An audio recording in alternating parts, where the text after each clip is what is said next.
سيقول السفهاء من الناس ما ولاهم عن قبلتهم التي كانوا عليها قل لله المشرق والمغرب يهدي من يشاء إلى صراط مستقيم۔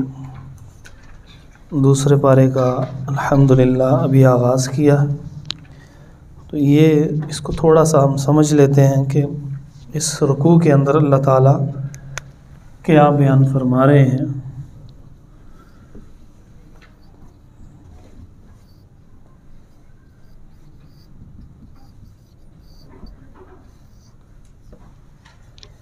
یہ آپ پہلے اس کو نقشے کو دیکھیں گے تو پھر آپ کو یہ آیات سمجھ لگیں گے۔ یہ ہے مشرق، مغرب، شمال اور جنوب۔ یہاں پر آپ سمجھ لیں کہ مکہ ہے، یہ پاکستان ہے، اور یہ آپ اس کو مکہ سمجھ لیں۔ اسی وجہ سے ہم مغرب کی طرف منہ کر کے نماز پڑھتے ہیں، اور جب اللہ رب العزت نے آزمانے کا ارادہ کیا، مکہ والوں کو یہ آزمایا کہ ان لوگوں کا محبوب قبلہ یہ تھا، ان کو حکم دے دیا کہ تم یہاں پر کر کے ایک بیت المقدس ہے جو تم نے اس کی طرف منہ کر کے نماز پڑھنا۔ اب یہ ان کا جو محبوب علاقہ تھا، جو محبوب جگہ تھی، ہٹا دیا پکڑ کے وہاں سے۔ آزمائش ہوئی، کئی بندے اس وجہ سے اسلام ہی نہیں لے کے آئے، اور ہمارا بیت اللہ ہے، ہم نے اس کی طرف ہی منہ کر کے نماز پڑھنی۔ جب رسول اللہ صلی اللہ علیہ وآلہ وسلم مدینہ چلے گئے تو 16-17 ماہ، برا بن عازب رضی اللہ تعالیٰ عنہ کی روایت ہے صحیح بخاری میں، 16-17 مہینے بعد رسول اللہ صلی اللہ علیہ وسلم ایسے آسمان کی طرف دیکھتے ہیں، کہتے کچھ نہیں ہیں کہ آزمائش چل رہی ہے۔ جب یہاں پر گئے تو مدینے میں جو یہودی رہتے تھے وہ اس رخ منہ کر کے نماز پڑھتے تھے۔ اب آزمائش کا تقاضا بدل گیا، اب ان کی آزمائش شروع ہوئی۔ حکم دیا اب یہاں سے آپ نے چہرہ ادھر کو کر لینا، ٹھیک ہے جی؟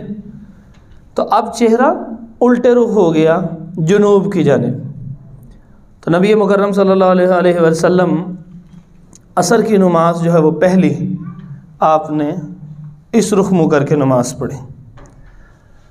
اور عبداللہ بن عمر رضی اللہ تعالیٰ عنہ، یہ بھی صحیح بخاری میں روایت ہے، وہ کہتے ہیں صبح کی نماز اس کے بعد جو ہے، یعنی اگلے دن کی نماز میں واقعہ ایسا ہوا کہ مدینہ کے ساتھ ہی جو ہے وہ قباء تھا، تو وہ جو قباء کی بستی تھی اس طرف جب نماز پڑھ رہے تھے، اس کے اندر اس کے سائیڈ پہ، یعنی بستی ایک صرف اتنا سا حصہ نہیں ہے، تھوڑا پھیلاؤ ہوتا ہے بستی کا، تو وہاں جو نماز پڑھ رہے تھے ان کو حکم ہوا، ایک بندے نے آ کے کہا کہ 2 رکعتیں پڑھ لی تھی، کہا اب قبلہ بدل گیا، الٹا ہو گیا، بیت اللہ ہو چکا ہے، فولی وجہک شطر المسجد الحرام۔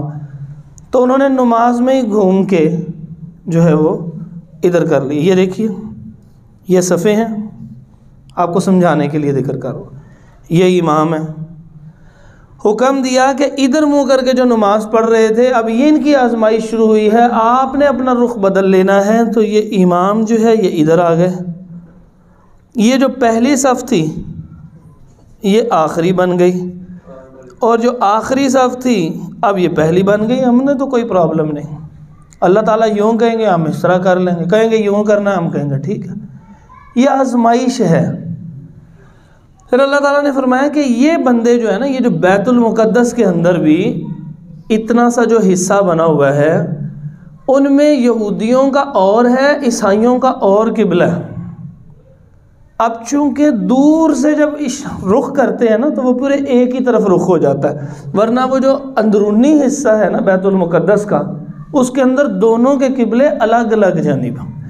فرمایا یہ جو آپ کے خلاف اکٹھے ہو رہے ہیں نا کہ جی یہ کیا ہوا، قبلہ کبھی ادھر ہوتا ہے کبھی ادھر ہوتا ہے، اللہ تعالیٰ نے ایسا کیوں کیا ہے، تو اس وقت یہ کدھر تھے؟ جب مکے کے اندر ہوتے ہوئے تمہاری طرف حکم دیا تھا، آزمائش اصل میں ان کی ہو رہی تھی۔ جب یہ ادھر آ گئے تو آزمائش ان کی شروع ہو گئی اور قبلہ اس رخ کر دیا۔ فرمایا کہ تم لوگ یہ جو اعتراض کرتے ہو نا رسول اللہ صلی اللہ علیہ وسلم، تمہارا آپس میں قبلہ بھی نہیں ملتا، تم بھی ایک دوسرے کی طرف منہ کر کے نماز نہیں پڑھتے، یعنی یہاں پہ ہوگے تو ادھر نماز پڑھ لو گے دونوں آگے سامنے، لیکن جب اس کے اندر داخل ہوگے ایک ادھر منہ کر رہا ہے ایک ادھر منہ کر رہا ہے، یعنی تمہارے قبلے بھی آپس میں فرق ہے۔ اب آتے ہیں اس کا ترجمے کی طرف۔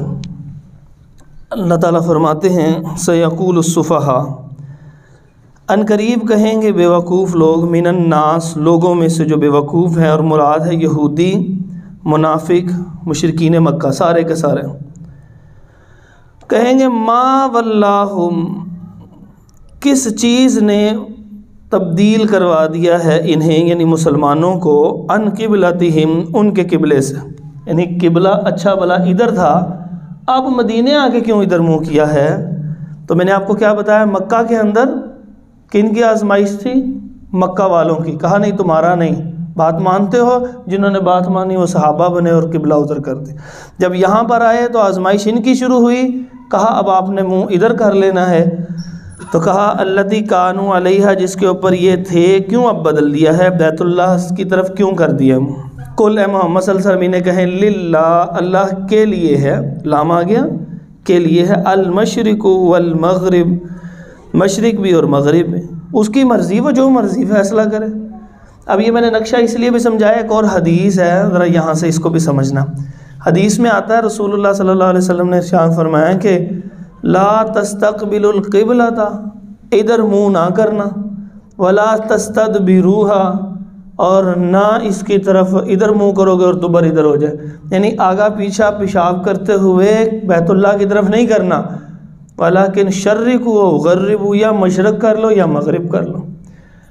اب مشرق و مغرب کرنے کا حکم دیا تو ہم یہاں پہ رہتے ہیں، تو اب ہم مکے کی طرف منہ نہیں کرتے، اس لیے کیونکہ اصل میں نبی صلی اللہ علیہ وسلم نے حکم دیا تھا مکے کی طرف نہیں کرنا، تو جب مکے کی طرف نہیں کرنا، نہ اس کی طرف منہ کرنا ہے نہ پشت کرنی ہے، تو پاکستان والوں کا حکم یہ ہوا کہ تم شمالاً جنوباً کر لو۔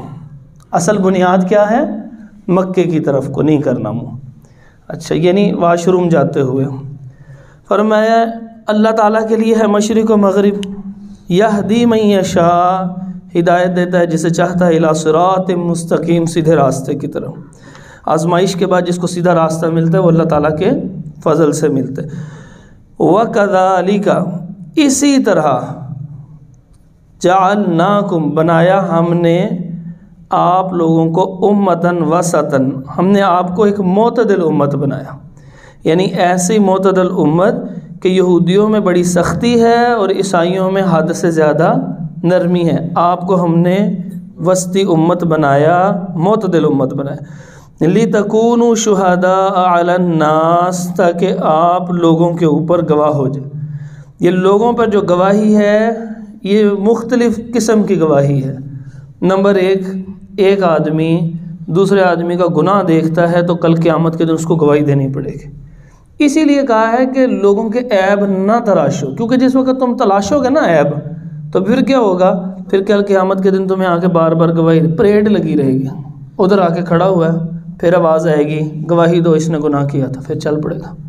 نبی مکرم صلی اللہ علیہ وسلم کے پاس سے جنازہ گزرا، فرمایا واجبت، واجب ہو گیا۔ تھوڑی دیر بعد ایک اور جنازہ گزرا، فرمایا واجبت، فرمایا واجب ہو گیا۔ صحابہ نے کہا اللہ کے نبی صلی اللہ علیہ وسلم، پہلے بھی واجبت پھر بھی واجبت، یہ کیا واجب ہو گیا دونوں پہ؟ کہا جب تم پہلے والے کی تعریف کر رہے تھے وہ واجب ہو گیا کہ تم لوگوں نے اس کی گواہی دی، بندہ اچھا تھا، جنت واجب ہو گئی۔ جب دوسرے والے آئے تو اس وقت انہوں نے کیا کیا کہ وہ بتایا کہ یہ بندہ کو مناسب نہیں گزرا، بڑی تکلیفیں لوگوں کو دیتا تھا، بے ساختہ منہ سے نکل گیا، غیبت نہیں، بے ساختہ نکل گیا ہوگا، کیونکہ صحابہ سے ایسا نہیں ہم تصور کر سکتے۔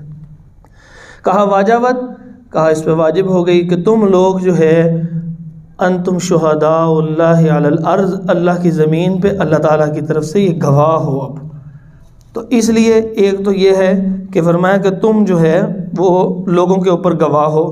پھر فرمایا دوسری اس کی شکل یہ ہے کہ جیسے نوح علیہ السلام کی قوم آئے گی، وہ کہے گی جی ہم نے تو کوئی گناہ ہی نہیں کیا. ان کی قوم کے بڑے بڑے افراد آئیں گے، ان کو جا کے کہیں گے جی یہ ہم گواہی دیتے ہیں یہ بندے گناہ گار تھے. وہ کہیں گے جی یہ تو دنیا میں بھی ہمارے دشمن تھے. کہا پھر نوح علیہ السلام کو بلایا جائے گا، نوح علیہ السلام گواہی. کہا نہیں ہم نے تو ان کی مانی نہیں، دنیا میں نہیں مانی، آپ کیسے مانیں گے گواہی.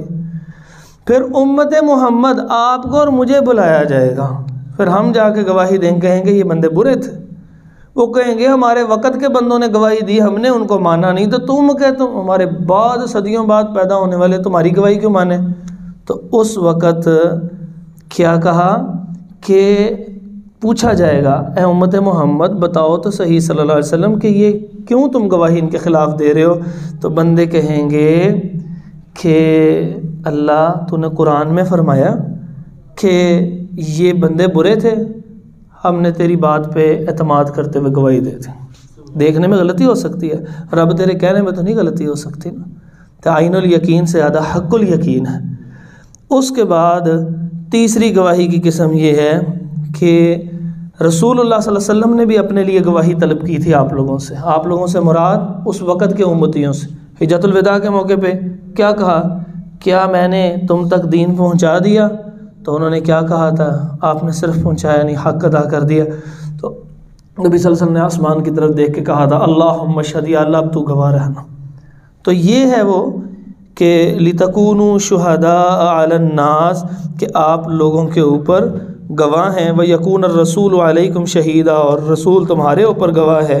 وَمَا جَعَلْنَا الْقِبْلَةَ الَّتِي اور نہیں بنایا ہم نے القبلۃ قبلے کو الَّتِي كُنْتَ عَلَيْهَا جس کے اوپر آپ موجود تھے. یعنی یہ جو قبلے کو جو ہم نے آپ کے لیے بنایا ہے وہ کیوں بنایا ہے؟ الا مگر اسی لیے لِنَعْلَمَ ہم جان لیں مَن يَتَّبِعُ الرَّسُولَ رسول کی پیروی کون کرتا ہے. یہاں پہ تبدیل کر کے ادھر کیا تاکہ ان کی آزمائش ہو، اور یہاں پر تبدیل کر کے ادھر کیا تاکہ ان کی آزمائش ہو. جس نے پھرنا ہے دین سے پھر جائے، اللہ کو ایسے پھرنے والے نہیں چاہیے. فرمایا کہ ممن ينقلب علی عقبیہ اس میں سے کہ جو پھر جاتے ہیں اپنی ایڑیوں پہ، یعنی دین کو اس لیے چھوڑ دیں گے ہماری مرضی کا قبلہ نہیں ہے. فرمایا وَإِن كَانَتْ لَكَبِيرَةً یہ کام بڑا ہی مشکل ہے کہ یعنی قبلہ تبدیل بہت مشکل کام ہے جی، قبلہ تبدیل کرنا کوئی آسان نہیں ہے. کہا الا مگر علی الذین ھدی اللہ جنہیں اللہ تعالیٰ ہدایت دے ان کے لیے ذرا بھی مشکل نہیں ہے. وما کان اللہ اور نہیں ہے اللہ لیضیع ایمانکم کہ تمہارے ایمان کو ضائع کرے. یعنی جو تم نے پہلے نمازیں پڑھی بندے فوت ہو گئے، فرمایا وہ اللہ تعالیٰ ان کی نمازوں کو ضائع نہیں کرے گا. کیوں؟ ان اللہ بالناس لرؤوف الرحیم کیونکہ بے شک اللہ تعالیٰ لوگوں کے اوپر شفقت کرنے والے اور مہربانی کرنے والے ہیں. اقول قولی ھذا استغفر اللہ لی ولکم ولجمیع المسلمین.